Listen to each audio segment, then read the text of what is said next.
2022 ഫെബ്രുവരി 24 യുക്രൈനിലേക്ക് dozen കണക്കിന് മിസൈലുകൾ തൊടുത്തിട്ടുകൊണ്ട് Russia പൂർണ്ണ അധിനിവേശം ആരംഭിച്ചത് അന്നായിരുന്നു. അന്ന് തുടങ്ങിയതാണ് ഏതാണ്ട് 3 വർഷം പിന്നിട്ടിരിക്കുന്ന റഷ്യ യുക്രൈൻ യുദ്ധം. അടിക്ക് തിരിച്ചടി എന്നോണം യുക്രൈനും റഷ്യയ്ക്ക് തിരിച്ചടി നൽകുന്നുണ്ട്. യുക്രൈനെതിരെ ആക്രമണം അഴിച്ചുവിടുന്നതിന് മുമ്പായി റഷ്യ ചെയ്ത മുന്നൊരുക്കങ്ങൾ എന്തൊക്കെയാണെന്നും അവർ അത് എങ്ങനെ നടപ്പിലാക്കി എന്നുമെല്ലാമുള്ള ചർച്ചകളും വാർത്തകളും പുറത്തു വന്നതുമാണ്. വ്ളാഡിമിർ പുടിൻ എന്ന റഷ്യൻ നേതാവ് എല്ലാ എതിർപ്പുകളെയും മറികടന്ന് ഒരു കൂസലും ഭയവും കൂടാതെ യുദ്ധം തുടങ്ങാനുള്ള തന്റെ നിലപാടിൽ ഉറച്ചു നിൽക്കുകയായിരുന്നു. യുക്രൈനെ നിലക്കി നിർത്താൻ ആസൂത്രണം ചെയ്ത യുദ്ധതന്ത്രം ഇന്ന് മറ്റൊരു രാജ്യത്തിനു കൂടി പകർന്നുകൊടുക്കാൻ റഷ്യ ഒരുങ്ങുന്നു എന്നാണ് ഏറ്റവും പുതിയ റിപ്പോർട്ട്. അതേതാണ് രാജ്യമെന്നല്ലേ? മറ്റാരുമല്ല, ചൈന തന്നെ.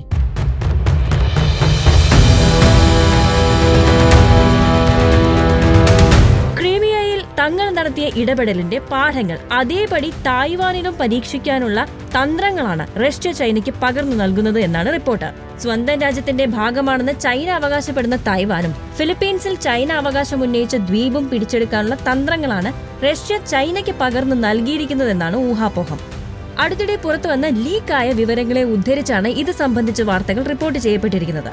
UK ആസ്ഥാനമായുള്ള ഒരു പ്രതിരോധ സുരക്ഷാ ഫോറത്തിൽ നിന്നുമാണ് ഈ റിപ്പോർട്ട് ചോർന്നത്. തായ്വാനിൽ വ്യോമാക്രമണം നടത്താൻ ബീജിംഗിനെ സഹായിക്കുന്ന സൈനിക ഉപകരണങ്ങളും സാങ്കേതിക വിദ്യയും റഷ്യ ചൈനയ്ക്ക് വിൽക്കുന്നു എന്നാണ് ഇതിൽ പറയുന്നത്. അതിനായി ഒരു വ്യോമ ബറ്റാലിയനെ തന്നെ ചൈനയ്ക്കായി റഷ്യ സജ്ജമാക്കുമെന്നും പറയപ്പെടുന്നു. 2027 തായ്വാനിൽ അധിനിവേശം നടത്തി പ്രദേശം പിടിച്ചെടുക്കാൻ ചൈനീസ് പ്രസിഡന്റ് ഷീ ജിൻപിങ് നേരത്തെ നിശ്ചയിച്ചതായി റിപ്പോർട്ടുകളുണ്ടായിരുന്നു. ഷീ നിശ്ചയിച്ച ആ സമയം അടുക്കവേ റഷ്യ 2014 ക്രിമിയ പിടിച്ചെടുത്ത രീതി ഒരു റെഫറൻസ് ആക്കി നീക്കങ്ങൾ നടത്താനാണ് ചൈനയുടെ ശ്രമമെന്നാണ് വിലയിരുത്തൽ. ഇരുത്തം വന്നൊരു അധ്യാപകനെ പോലെ ചൈനയുടെ പരിശീലകനാകാൻ റഷ്യ ഒരുങ്ങുന്നുവെന്നാണ് ചൂണ്ടിക്കാണിക്കപ്പെടുന്നതും. ബ്ലാക്ക് മൂൺ ആക്ടിവിസ്റ്റ് ഗ്രൂപ്പ് ചോർത്തിയതും British think tank Royal United Services Institute പരിശോധിച്ചതുമാണ് പുറത്തു വന്നിരിക്കുന്ന രേഖകൾ എന്നാണ് വിവരം. ഇതുപ്രകാരം ചൈനയുടെ പീപ്പിൾസ് ലിബറേഷൻ ആർമിക്ക് ആക്രമണ വാഹനങ്ങൾ, ടാങ്ക് വേധ തോക്കുകൾ, വായുവിലൂടെ ഉപയോഗിക്കാവുന്ന കവചിത പേഴ്സണൽ കാരിയറുകൾ എന്നിവയുൾപ്പെടെയുള്ള ഒരു കൂട്ടം സൈനിക ഉപകരണങ്ങൾ 2023 റഷ്യ വിൽക്കാൻ സമ്മതിച്ചിരുന്നു. സമാനമായ ആയുധങ്ങൾ നിർമ്മിക്കാൻ അനുവദിക്കുന്ന സാങ്കേതിക വിദ്യകളും റഷ്യ ചൈനയ്ക്ക് കൈമാറുമെന്ന് റിപ്പോർട്ടുണ്ട്. ഈ കരാർ പൂർണ്ണമായും നടപ്പിലാകുകയാണെങ്കിൽ ചൈനയുടെ വ്യോമാക്രമണ ശേഷി ശക്തിപ്പെടും. ചൈനീസ് സൈന്യത്തെക്കാൾ റഷ്യയ്ക്ക് ആധിപത്യമുള്ള ചുരുക്കം ചില മേഖലകളിൽ ഒന്നാണത്. വ്യോമമേഖല കൂടി റഷ്യയുടെ സഹായത്തോടെ മെച്ചപ്പെട്ടാൽ തങ്ങളുടെ പ്രദേശമെന്ന് അവകാശപ്പെടുന്ന തായ്വാനെ പിടിച്ചെടുക്കാൻ അവർക്ക് സാധിക്കുമെന്നാണ് ചൂണ്ടിക്കാണിക്കപ്പെടുന്നത്.